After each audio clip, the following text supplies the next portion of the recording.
Did you hit, okay, I was gonna say, did you hit record yet? Thank you, Lauren. Good morning, everyone. I'll just start off with a brief update on mapping. A lot has happened since the last time we met. The FCC released their new national broadband map on November 18th. This is part of their new broadband data collection, which collects more granular data from providers. A little bit about deadlines. I know we have been communicating about submitting challenges by January 13th, which has passed. But I want to just let you all know, like, you can still submit challenges to the FCC. All challenges are accepted on a rolling basis. That January 13 deadline was really just a cutoff date for that data to be included in the calculation of our allocation of BEAD funding. But it's still very helpful for you all to submit challenges, to continue submitting challenges so that the map can be as accurate as possible. Challenge resolution timelines. Just a quick overview of that. When you're submitting an availability challenge, those will be reviewed and adjudicated and added to the map periodically. And then when you're submitting location challenges, those will be included in the next version of the fabric, which comes out every 6 months on June 30th and December 31st. The BDC filing window is open now for ISPs to submit data. So there will be another release of availability data in a few months with that data collection. And additionally, the CBO data collection will begin soon as well, and that kind of goes in parallel with the FCC. And then lastly, we are working on launching our new mapping applications. So we're excited to share those with you in the next couple of weeks. So keep an eye out in our newsletter for a preview of those when they launch. And I saw in the chat, where do I submit challenges? I can share some of those resources in the chat throughout the meeting. And yeah, if you have any questions, you can always reach out to us if you need help submitting challenges, whether it's, you know, individual or bulk challenges. We can guide you through that process. And I think that's all I have. Okay, thanks, Megan. Yeah, if you wouldn't mind putting the answer to that question in the chat, that'd be great. And then I'm going to hand it over to Paige Asman to give us a legislative update. Thank you, Lauren. Yes, so the session kicked off January 9th. It's going through May 8th this year. Our primary focus has been on SB 05-152. This is the local government prohibition on providing internet services directly or indirectly through partnering with private businesses. This is the one that requires the local government to pass an opt-out referendum. Our focus has been on repealing that voter requirement.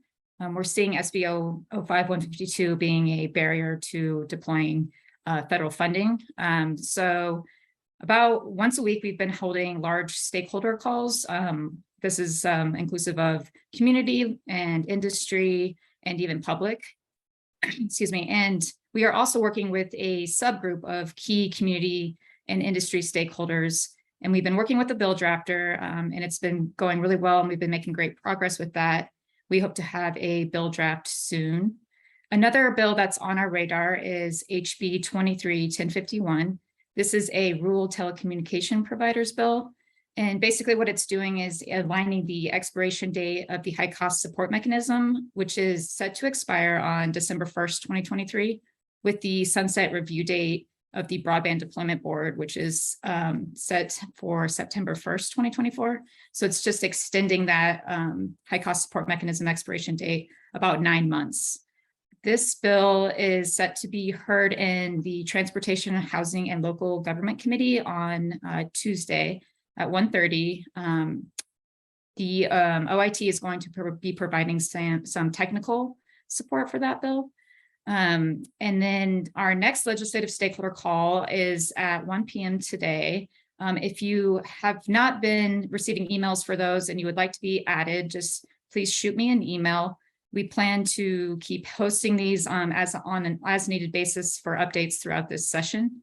So yeah, if you have any questions or anything, just shoot me an email and look forward to working with you guys. Thanks, Paige. All right, I will now hand it over to Kendall to talk about a new program that we have just launched called the Broadband Readiness Program, specifically designed for communities. So Kendall, go ahead. Thank you, Lauren, and good morning, everyone. As all of you know, deploying broadband is a team effort that requires planning, coordination, and management. And so to help local communities understand their role and ways they can plan and execute broadband projects, and to help communities better be prepared for upcoming grant opportunities, CBO has developed the Broadband Ready Community Checklist, a set of voluntary, tangible tasks that will help communities and their partners successfully plan and execute broadband projects. CBO conducted extensive community engagement and studied several existing toolkits, checklists, and policies to develop the set of best practices. We met with local communities, counties, special districts, broadband internet service providers, utilities, civic organizations, other state agencies, and others to gather feedback for this checklist. We developed a 4-step program, excuse me, the first step being planning. You'll want to identify project leadership. You'll want to identify a local champion willing and eager to become immersed in all things broadband. The champion will carry the torch for the broadband effort. Next, you'll want to establish a broadband team. The broadband team often includes locally elected leaders, local government staff, community organization leaders, and others with expertise and knowledge of broadband. The broadband team will be instrumental in developing policies and guidelines and processes that will ensure smooth implementation of the project. Next, and throughout the course of this entire project, you'll want to engage the local community. Consult with community anchor institutions like schools and libraries, businesses, agricultural operations, public safety organizations, medical facilities, and others that can provide valuable input on needs in your community. Under step 2, you'll want to determine a partnership model. There are lots of different partnership models out there, and there are several models for delivering broadband service to your county, community, or region. In some cases, a local government may choose to build, maintain, and operate the network. In other cases, a public-private partnership may be formed in which the local government may invest matching funds or assets to share on the cost of building the infrastructure, but then rely on a local internet service provider to maintain and operate that system, or to deliver last-mile connectivity to homes, businesses, and anchor institutions. In determining the best approach, a community should evaluate capacity and the cost of ensuring long-term sustainability and broadband deployment. You'll also want to identify local internet service providers that are already doing work in your area. Have a conversation with them, as they're likely to understand the service gaps in the region and may be willing to share future plans for expansion or discuss challenges of delivering service in that area. Please note that for the CPF application, the ISP delivering last mile services must be identified. And of course, one of the reasons you're here today is to evaluate funding availability and resources. So you're already on top of that, but you'll also want to look a little bit deeper and determine what other local financial resources are available for project planning. Under step 3, you'll want to participate in a local or regional broadband planning process. Participate in that process because communities need to understand their vision for broadband. The broadband planning effort should result in a document that identifies service gaps and outlines how the community will achieve broadband connectivity. The plan should include a prioritized list of routes and preferably a cost estimate to provide service by location. Conduct an asset inventory. A successful broadband project requires creating an inventory of infrastructure assets and understanding who manages those assets. The inventory will determine if there are existing resources such as existing pole routes, locally managed rights-of-way, existing partnerships, funding, etc., that will support the deployment of broadband infrastructure. Next, you'll want to address the potential for barriers to completion of your project. Broadband projects face a variety of potential delays. Communities seeking to attract broadband deployment should review local permitting, easement, and zoning processes and evaluate administrative capacity or potential workforce shortages. In addition, projects crossing federal land, such as those managed by the U.S. Forest Service or the Bureau of Land Management, require special permitting and environmental reviews. Also ensure that your organization is registered with sam.gov and has the required Unique Entity Identifier, UEI number. And please do that soon because it can take up to 90 days to get that registration completed.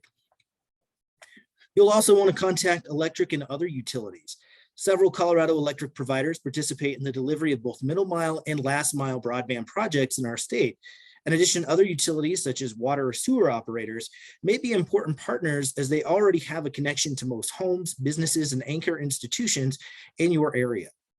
And while you're at it, you will also want to establish project communications, develop a communications plan. Maintaining open communication throughout the process with project partners, stakeholders, and the community is key to the project's success. Establish a mechanism to collect and report on project milestones, and also acknowledge from the start that the project will likely change throughout the course and be sure to adjust expectations accordingly throughout all stages of the project. If your community completes all of these tasks, they are eligible to become designated by CBO as a broadband ready certified community. Next slide, please. There we go. The designation will identify the community as a willing partner that has minimized barriers to broadband infrastructure deployment. Communities that become designated will be featured on a map on the ACB website. A broadband ready certified community designation is not required to receive funding via the Advanced Colorado Broadband programs and will not be included as part of the scoring criteria for ACB grants. Again, it is a designation simply identifying you as a community and a willing partner that has minimized those barriers to broadband deployment. Again, the designation does not guarantee state or federal broadband funding. Certification applications will be accepted biannually, due on June 15th and December 15th. The certification is good for 3 years. After you submit your application, CBO will reach out to you to gather more information. And you can check out the checklist as well as see the application. There's also a variety of other resources on our website, including a voluntary sample resolution after you're designated if you want to pass that to be recognized. Checklist, toolkit examples, and other funding opportunities related to this effort. If you have additional questions, feel free to contact me. Thank you. Great. Thanks so much, Kendall. I do want to read a question that came through on the chat regarding the Broadband Readiness Program. Since now we're going to go ahead and move into our Q&A time. But we figured we probably have a lot of questions on this since Kendall just presented this for the first time. So the question is, I'm new at this. Are you talking about a full-time job to coordinate this broadband readiness program? Can the county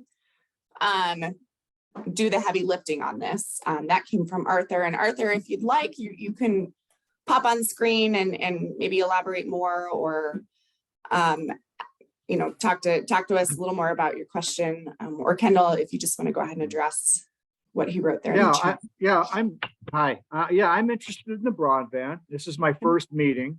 I live up in a rural area on Flagstaff Road, just above the city of Boulder. We've been trying to get broadband internet connection for over 25 years. And no private companies would be willing to come up here. And so I was listening to this last presentation and I'm like overwhelmed. I'm overwhelmed, and we don't have a tight community up here. Everyone has about 35 acres, 10 acres. So we don't live in a tight community per se. And so when I was listening to the last speaker, I'm overwhelmed in regards to the level of effort it's going to take to even do something at a very rural level like myself. So can you help me out on that? Yeah, so it is a big effort, and I would also invite my colleagues to speak in as well. But make sure that you've reached out, to your county as well to see what efforts that they've done, to see, if they have plans for that area. And, that would be the main start, is figuring out if anything else is going on in that area. So has each county identified a specific point person, like Boulder County? We haven't seen Thank you, Mike. Yeah, we haven't seen or haven't identified a specific contact in Boulder County. We did receive several letters of intent for the Boulder area and the county. There are several interested in requesting grant funds to build out in your area. So I think you've got some contacts. Reach out to Kendall and I, and we will provide you with some additional information on that. Okay, thank you. Arthur, quick question. Are you, who are you with? Are you with a municipality, or that might just help us direct you to who to contact? Wait a minute, restate the question again for me, please. Which kind of, are you with an organization, or are you a resident? I'm a resident, private Okay. resident. Got it. Okay. Yeah, I think what our office is really trying to do is identify communities who all, obviously Boulder County has a high need for broadband. And so we're trying to put together all the people working on it, basically. So like Mike and Kendall just said, we'll drop Kendall dropped his email in the chat there, but reach out and we can figure out who in Boulder County, as well as some of the other, there's a few projects I think proposed up there. We can put you in contact with the right people. Appreciate it. Yeah, you're welcome. Okay. Andrea, to answer your question, will this recording be sent out? Yes, we will send out the recording as well as the slide deck for this. So but that will come out after. We'll try to send that out this afternoon. So you'll still have access to this. Okay. Are there other questions? And again, feel free to put them in the chat or just pop on screen and ask, or raise your hand, whatever you're most comfortable with.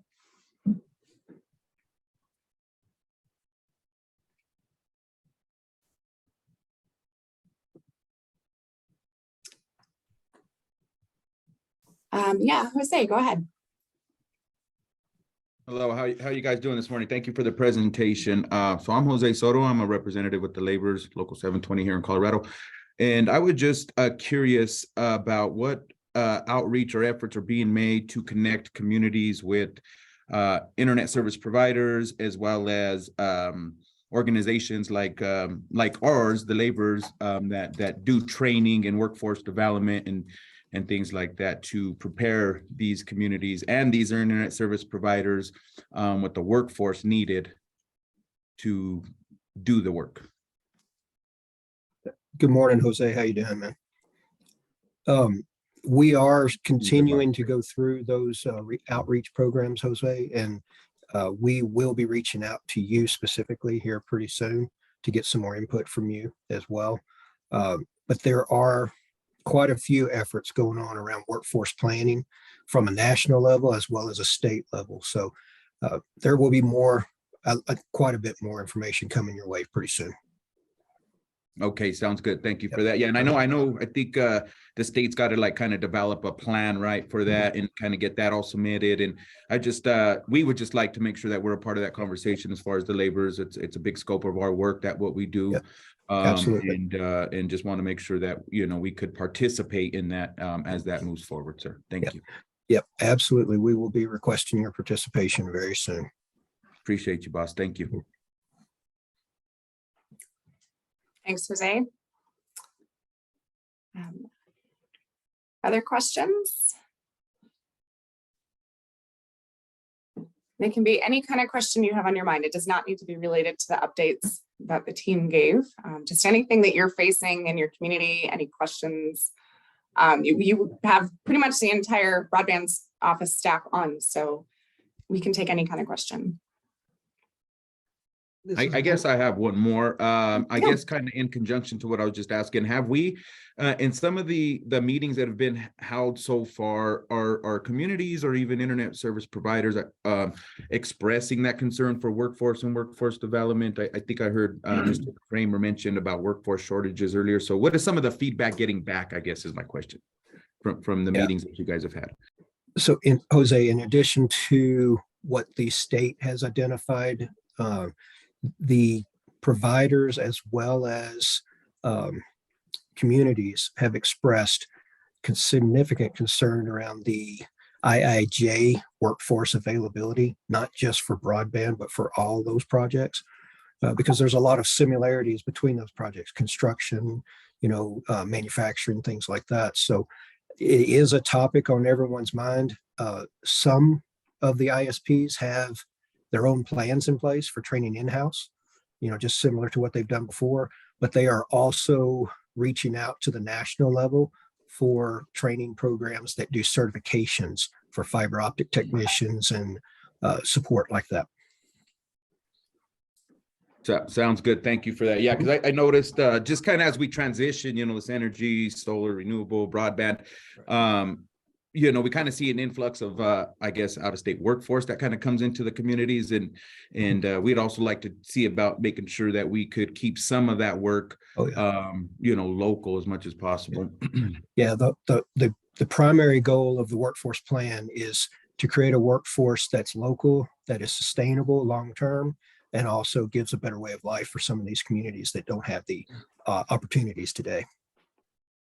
Absolutely accurate. Thank you for that. Yeah, that's same with our goal as well. So thank you for that. That's great. Thanks, Jose. Those are exactly the kind of feedback and questions that we love to hear on these kind of calls. So we appreciate it. So Walt, you came off mute. Do you have a question? Yes, I do. Thank you.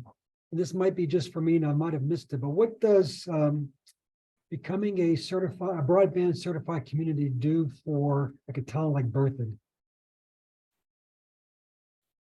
So really, it just designates your community as that willing partner, to deploy broadband efforts. It shows that you've done your homework, that you understand the work and all the effort that has to go into attracting broadband and deploying it in your community. So it's basically to let folks know that you're ready to do broadband work in your community. All right.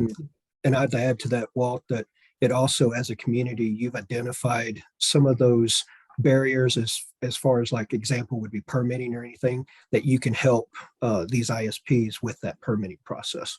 Yeah. Okay. Yeah, I think one of the things too is we're on a quick timeline with these based on the Treasury. All these funds have to be obligated by the end of 2024 and spent by the end of 2026, I believe it is. And so we want to just make sure that our partners are ready to go to deploy broadband, and that we've eliminated as many obstacles as possible to getting the work done quickly. And Walt, just one last comment too is through the program, through all the steps, it also will likely result in a better prepared application to the state when you do go apply for funding, because you'll have checked a lot of boxes. So right. I know it's not a requirement for funding, but it goes a long way in preparing for you to make those applications to the state. Thank you. Sure. Any other questions on the broadband readiness program or really anything else? And there are, I guess, not questions, but just comments coming through on the chat. So again, yeah, it doesn't have to be a question. It can be a comment as well. So we appreciate that. That gives our team great feedback. Just a quick question. In reference to ISPs, we're in a super rural area down here. I'm Dre Oaks Jaramillo with the San Luis Valley Broadband Coordination Office. I'm their outreach and community relations manager. One of the things that we're seeing here, we have two very strong locally owned and operated ISPs. One has signed up for the ACP program, and a lot of what I'm doing in outreach is helping to make communities aware of the ACP program, actually getting out into the community and helping residents get signed up and really doing those components of it. But what kind of suggestions do you have in terms of helping to convince perhaps the other ISPs that are not participating in the program to participate in the program?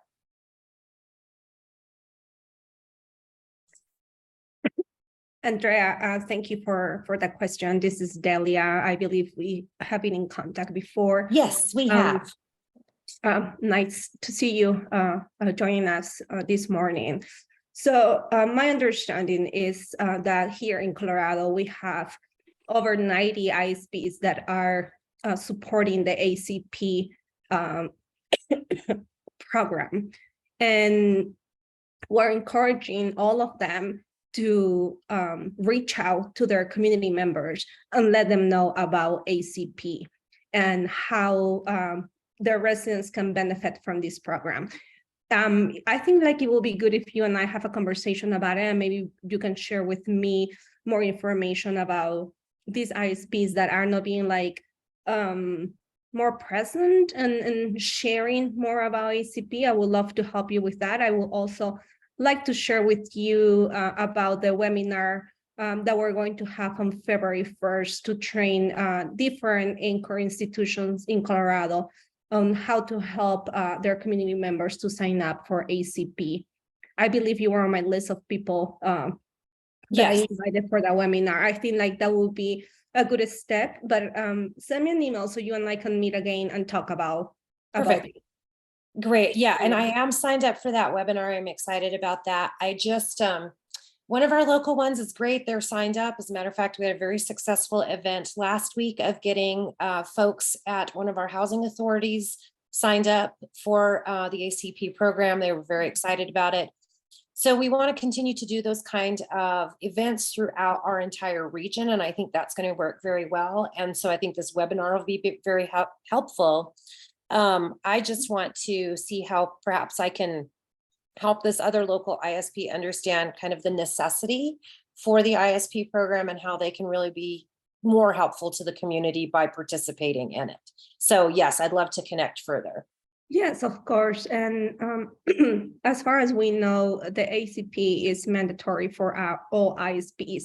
So that's why I would like to do a little more research, try to get more information and see how we can solve this, because we want all ISPs to reach out to their communities and let them know about this program. Our numbers keep going up.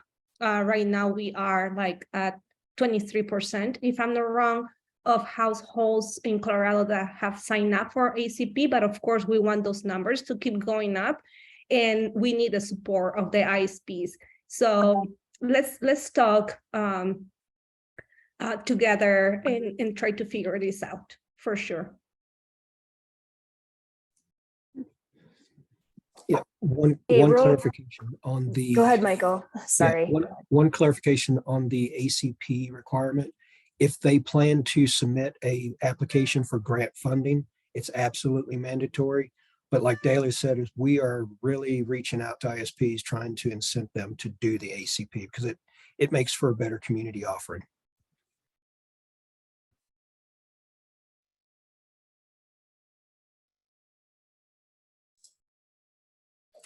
All right, thanks team. And Delia, I don't know if you want to maybe drop in your email into the chat in case anybody else wants to reach out regarding the Affordable Connectivity Program, which is ACP, just what that discussion was about.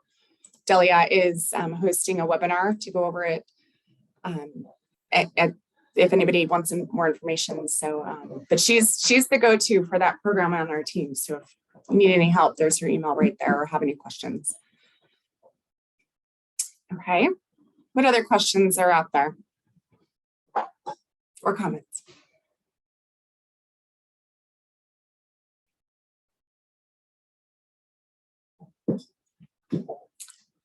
This is also a good time as well to share where you are in your process, you know, barriers that you run into, things that you've learned as you're trying to plan for broadband projects, that you want to share, because again, this is a group of community broadband stakeholders. So I think everyone's in probably a different process and has run into different types of barriers or learned different lessons. So this is a great place to share that information as well, if you want to help your peers or if you have questions for your peers. Lauren, if I may just, Yeah. Can I just share where Berthoud is currently and what we're doing? That'd be great. I'll do this real quick. Berthoud initially, and we still are in communication with and working with 3 other communities, small communities in northern Colorado, Meade, Milliken, and Johnstown. We did an RFP process and we decided on Ella Communications to provide broadband to each of our 4 communities. After further discussions with them, we felt that they weren't going to be able to provide the service that we were looking for.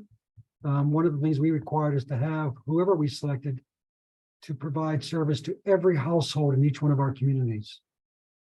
And after further discussions, they explained to us that they really couldn't do that because some of those areas would be difficult to serve economically and feasibly for them in the short period of time that we were giving them. So now we're looking at other options. And the one thing that Berthoud is doing is looking at partnering with Loveland Pulse, as well as Larimer County, to provide broadband service into Berthoud. And those discussions are going very well. And thank you, Brandy. Your input has been very helpful. And but also as we're looking at that, possibly so is Meade and Johnstown. No, maybe Milliken, to partner with Larimer County and Loveland Pulse to provide that service into our communities. Question for us is how do we pay for it? With Ella was gonna make all the capital investment. And all we had to do really was provide some expedited permitting and allow some work into our right-of-ways. So now we're going to be having further discussions next week with Loveland Pulse and Larimer County and Itesco about the very particulars of moving this project forward. So it's been pretty eye-opening for me and an excellent educational process for me, being that this has not been one of my focuses in over the years. It's quite exciting though, really. Yeah, well, it's never a dull moment in the broadband space, especially if you're a muni trying to solve your own local issues, right? Yeah. And there's it's not a one size fits all. And I think when we chatted a little while ago, it's definitely the case because you all are closer to some of those mini broadband networks that exist in the region. And I guess I'm just curious. So, and I know you're probably still kind of teasing out a couple of scenarios. And I know funding is a huge piece of it. So with Loveland Pulse, because I know they've been pretty successful, as well as Larimer County, Longmont, just a few of those folks in your area, even Estes Park.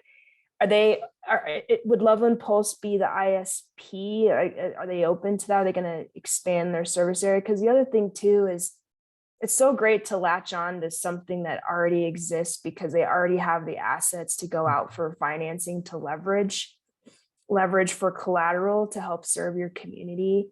So that's a huge bonus because it's really hard to set those things up from scratch. So are they open to that and so forth? Yeah, we wanted to get that question answered very early on, and they are. I mean, they're already somewhat up in Estes Park, and so they have an interest. And Larimer County has a very big interest in providing broadband service to all of Larimer County. And so there's pockets in Berthoud that are Larimer County, as well as a lot of our communities. There's those pockets, and they identify all of those. And so for them to provide service sort of down into Berthoud, that have to go right through Berthoud. to do that. And so they're very interested in partnering with us, and they're already partnering with Loveland Pulse. So they're pretty excited about it. Now it's a matter of whether we can make it work financially for Berthoud and all of us really. But there's a nice partnership going on among all the interested parties currently. Oh, that's great news, because then you don't have to set up your own authority right next to another another regional broadband effort. You can just kind of We've talked about, and I don't mean to take all the time here, but to that point, Larimer County somewhat is working with Weld County as well. And so this is sort of like a Northern Colorado initiative.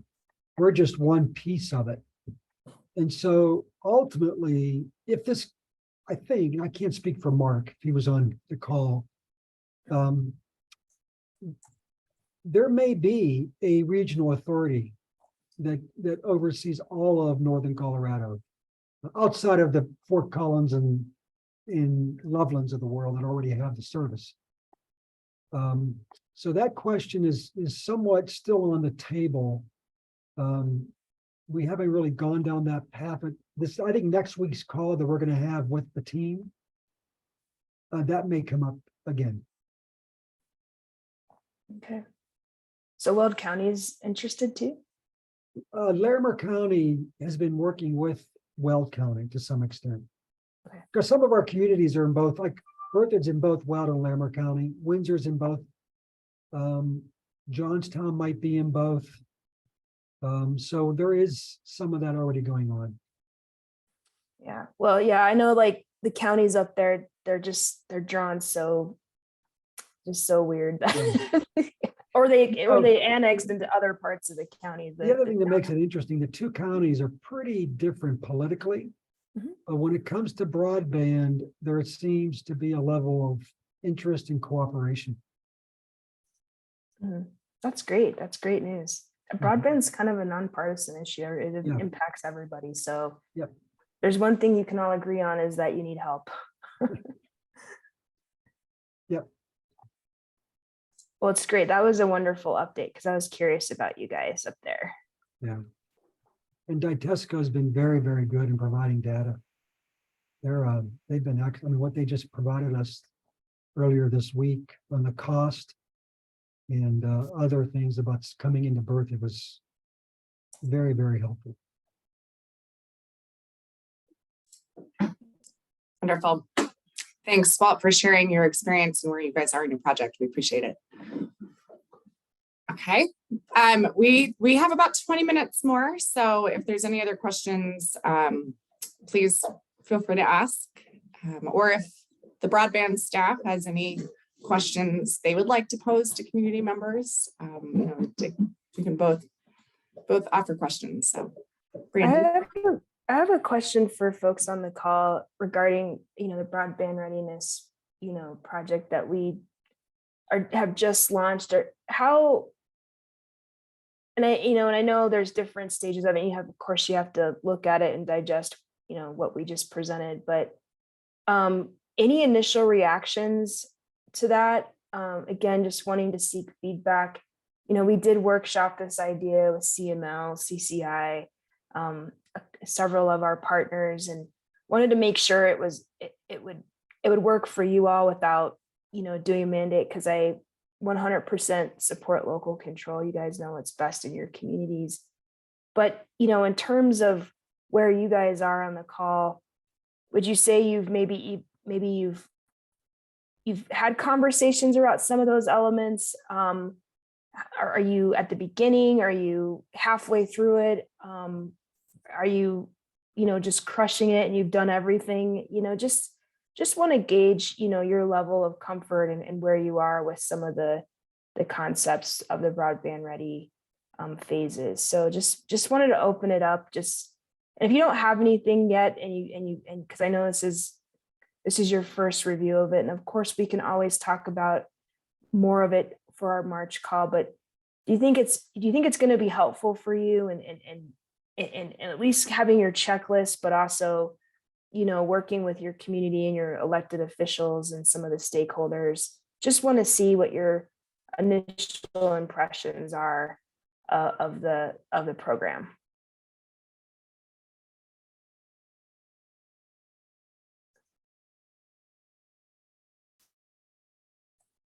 Hey, my name is Christy, and I'm actually retired from the town of Estes Park and helping the utilities department with their broadband program, the Trailblazer. And I wish we had this checklist when we had started Trailblazer as a municipality that's doing broadband. It was challenging at the beginning, and we really worked a lot with the city of Longmont because they were definitely a trailblazer in this area. And the build out has been pretty good in town where it's a little more dense, but getting out to the rural areas is just such a challenge. It's just so incredibly expensive. And we got to make sure that when we're doing fiber, that we're doing it well. And of course, with the fire danger, we're always aware of that as well as we install anything new. So I think it's great, and I hope people take advantage of it. And I wish we would have had it. Thanks. Thanks, Christy. I appreciate the feedback. So if I could offer just a couple quick things. I've actually been in the broadband world for several years now in terms of marketing and economic development. I was with the San Luis Valley Rural Electric Cooperative, who developed their own broadband company, Cielo, down here in the San Luis Valley. So I was with them since their inception, and was then with them for about 5 years before I moved to California to work on a connectivity project for agriculture. But one of the things we found working with the co-ops, and co-ops are always very willing to kind of share their plans and things like that. One of the co-ops actually did crowdsource funding to set up a site to see where people were very interested in broadband to help the co-op decide where they wanted to build next to. Just as a suggestion in terms of trying to figure out where folks can actually go and it be profitable, because of course that's always one of the biggest issues. It's really hard to justify fiber to the premise when you're only doing like 2.5 consumers per mile of fiber.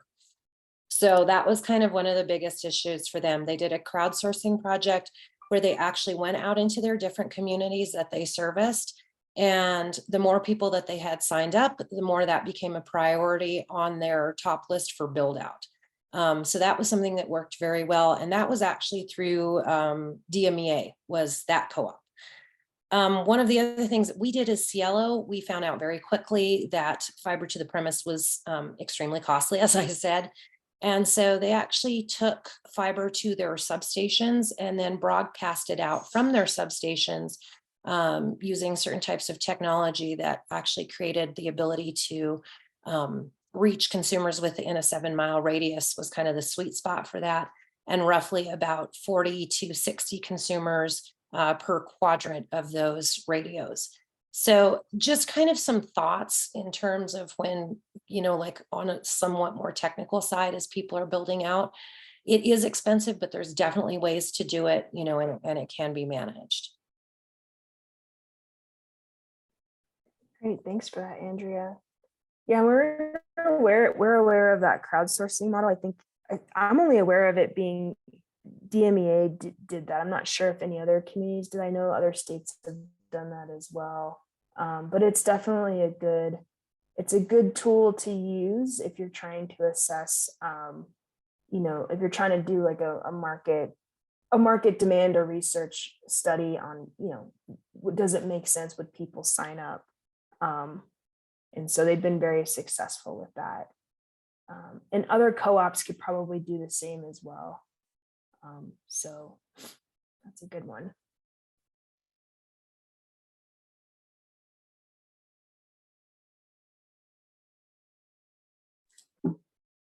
Okay, just a couple more minutes for questions, and we've got the checklist again, or the steps to the readiness program here up, so you can review it as well, but we will be sending this in much more detail after the call. But just wanted to make sure you guys were able to review that checklist again. We'll give it a few more minutes, see if anybody else has questions.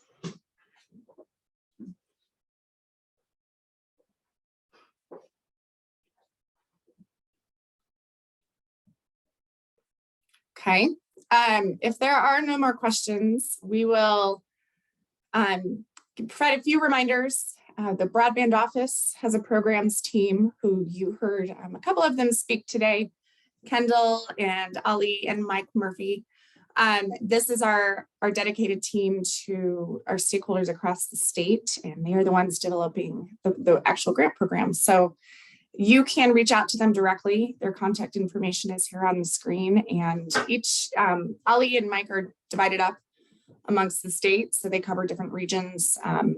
So you can contact whoever covers your region directly with any questions. And I think they spend pretty much all day speaking to stakeholders. So they have a good pulse on what's going on around the state. If you do have any additional questions, you can always send them to our email right there on the screen, oit_broadband@state.co.us. We monitor that daily. You can also sign up for our newsletter. This is where it comes out monthly, and we give all updates on everything broadband. So everything regarding the advanced program, as well as news, community engagement, just mapping, everything you can possibly think of. There's some really great information in that newsletter, so we highly encourage you to sign up for it if you are not already receiving it. And then finally, our next community roundtable is going to be on March 15th. This is a date that's pretty close to the opening of our grant program. So we anticipate lots of information for you leading up to, as well as on that call. So definitely make sure you're on that call and come with your questions. So if there are not any other questions, I'll give it one more second to see if anybody has any last minute questions or comments. But I just want to let you know, we are very appreciative of the participation and the feedback that we receive on these calls. It helps us greatly. We hope it helps you greatly as well. So if there isn't anything else, we want to say thank you and enjoy the rest of your day.